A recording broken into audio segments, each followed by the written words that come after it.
14 साल की कम उम्र की लड़की और बेरहम पति की कहानी।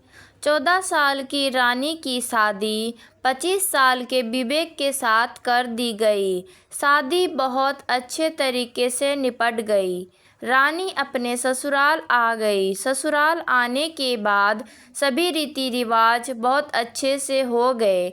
उसके बाद रानी को उसके पति के कमरे में छोड़ दिया गया। पूरा कमरा फूलों से सजा हुआ था और रानी को बेड के बीचों बीच बैठा दिया गया। 14 साल की रानी को इतना भी नहीं पता था कि सुहागरात क्या होती है। रानी को इतना बता दिया गया था कि तुम्हें अपने पति का इंतज़ार करना है और पति के आने के बाद उसे दूध का गिलास पकड़ा देना है। बस रानी को इतना ही पता था।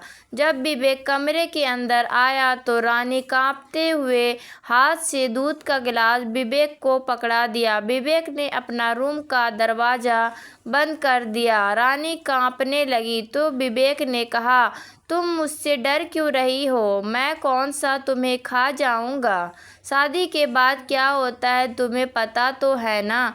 और अगर नहीं पता है तो मैं बता दूंगा। विवेक ने अपना दूध पिया और रानी को पकड़कर बेड पर बैठ गया। रानी ने डर के मारे अपने दोनों आंखें बंद कर ली।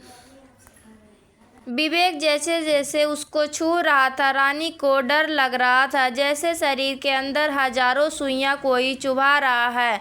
आधी रात को रानी की चिल्लाने की आवाज़ आई। घर के सारे लोगों को सुनाई दिया, लेकिन आंख बंद करके सब सो गए। सुबह के 8 बज गए। रानी अपने कमरे से बाहर नहीं निकली। रानी की सास किचन में काम कर रही थी और रानी के ऊपर चिल्ला रही थी कि सूरज सर पर आ गया है और इस महारानी की अभी तक आंखें नहीं खुली है। थोड़ी देर बाद विवेक भी नहा धोकर अपने कमरे से निकल गया। रानी की सास ने विवेक से पूछा, तेरी बीबी कहाँ है और कब तक सोती रहेगी? अच्छे घर की लड़कियां ऐसे करते हैं क्या? विवेक ने बोला, मुझे नहीं पता, आप जाकर देखो। आप को ही शौक चढ़ा था छोटी उम्र की लड़की से शादी करवाने का। मैंने आपको मना भी किया था कि लड़की कम उम्र से कम 18 साल की है हो तो ही चाहिए। विवेक की मां ने कहा, अरे तुझे क्या पता, पति पत्नी का उम्र फासला होना ही चाहिए क्योंकि लड़कियां जल्दी बूढ़ी हो जाती है और छोटी उम्र की लड़कियों को हम अपने अनुसार चला भी सकते हैं। विवेक की मां यह सब कहते ही विवेक के कमरे के अंदर चली गई। विवेक की मां कमरे के अंदर जैसे ही गई, रानी एक कोने में बैठी हुई थी। रानी अभी तक नहाई भी नहीं थी। रानी की सास ने जैसे ही रानी को उठाया, रानी के शरीर पर काफी निशान थे जो बीते हुए रात की कहानी बता रहे थे। रानी के गले और हाथों पर काफ़ी चोट के निशान थे, जिससे पता चल रहा था बीते हुए रात में रानी कितने दर्दों से गुजरी है। लेकिन रानी की सास को कोई फर्क नहीं पड़ा। उनका सोचना था हर लड़की के साथ एक दिन तो ऐसा ही होता है। उन्होंने रानी को समझाया, तेरे साथ कुछ गलत नहीं हो रहा है, हमारे समय पर हमारे साथ भी हुआ है। और रानी को ज़बरदस्ती उठाकर बाथरूम में भेज दिया गया कि जल्दी से जा और नहा कर आ। अब तक मैं तेरा यही इंतज़ार करती हूँ। सारे मेहमान तेरा मुंह दिखाई के लिए इंतज़ार कर रहे हैं। रानी बाथरूम के अंदर चली गई। रानी की सास की नज़रें बेड के चादर पर पड़ी। वहाँ पर खून के धब्बे लगे हुए थे। रानी की सास ने जल्दी से बेड पर पड़े चादर को हटाया और एक नया चादर डाल दिया। इतना सब कुछ देखने के बावजूद रानी के सास का दिल कमज़ोर नहीं पड़ा। पता नहीं किस किस्म की औरत थी। थोड़ी देर बाद रानी नहाकर आ गई। रानी की सास ने रानी को जल्दी से तैयार किया क्योंकि सारे मेहमान मुंह दिखाई के लिए बैठे हुए थे। रानी को तैयार करके बाहर लेकर आई। रानी बेचारी अच्छे से चल भी नहीं पा रही थी। रानी को बीच में बिठा दिया गया और उसकी मुंह दिखाई शुरू हो गई। मुंह दिखाई हो जाने के बाद रानी की सास ने रानी को उसके कमरे तक छोड़कर आई। रानी बेचारी कुछ कह भी नहीं पा रही थी। उसका मन अपने घर जाने को हो रहा था। रानी बेड पर बैठकर सोचने लगी, अगर हम लोग 4 बहनें ना होते तो मम्मी पापा कभी भी मेरी शादी इतनी जल्दी नहीं करते। दरअसल रानी लोग 4 बहनें थीं।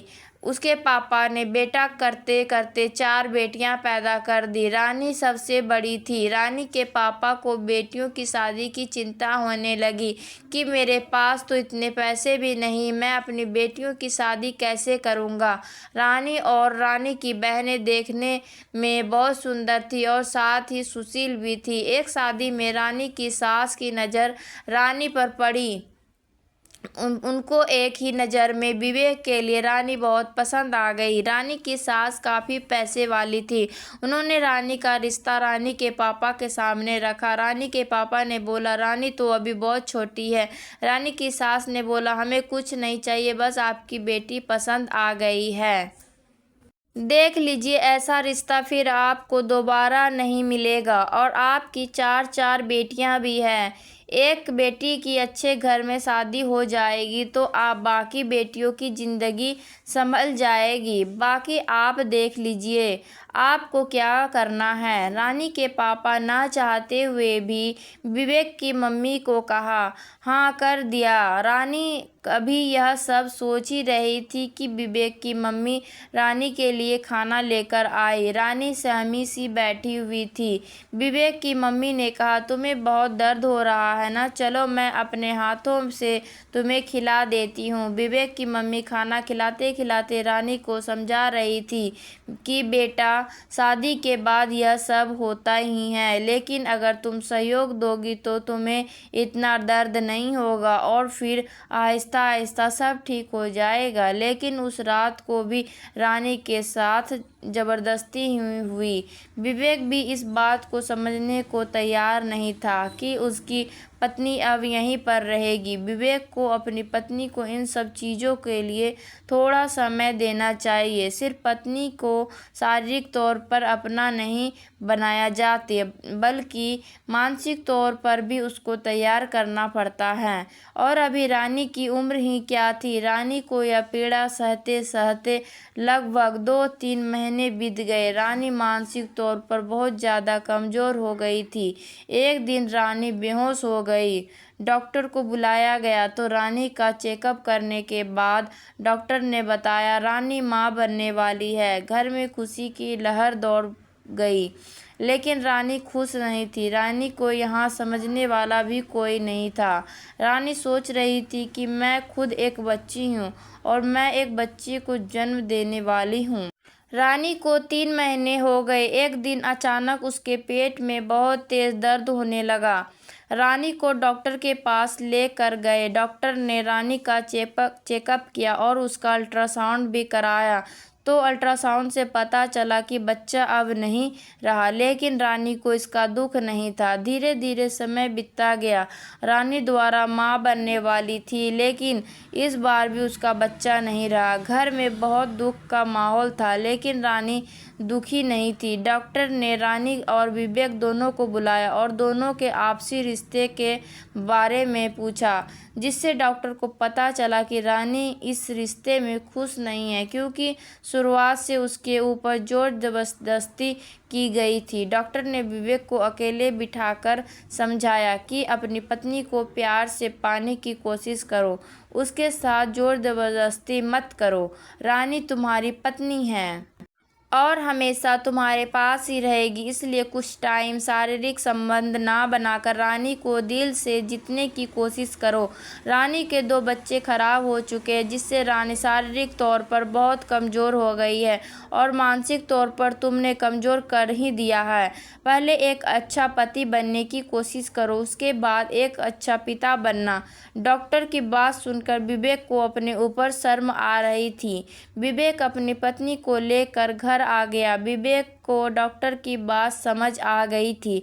विवेक अब रानी के साथ जोर जबरदस्ती करने की कोशिश नहीं करता। रानी से प्यार से बातें करता और उसको समझने की कोशिश करता। रानी भी अब धीरे धीरे विवेक से घुलने लगी थी। रानी के दिल से डर हट गया था। रानी के घाव भरने लगे थे। रानी भी अब विवेक को हर बात बताती। दरअसल विवेक और रानी का शादीशुदा जिंदगी अब शुरू हुआ था।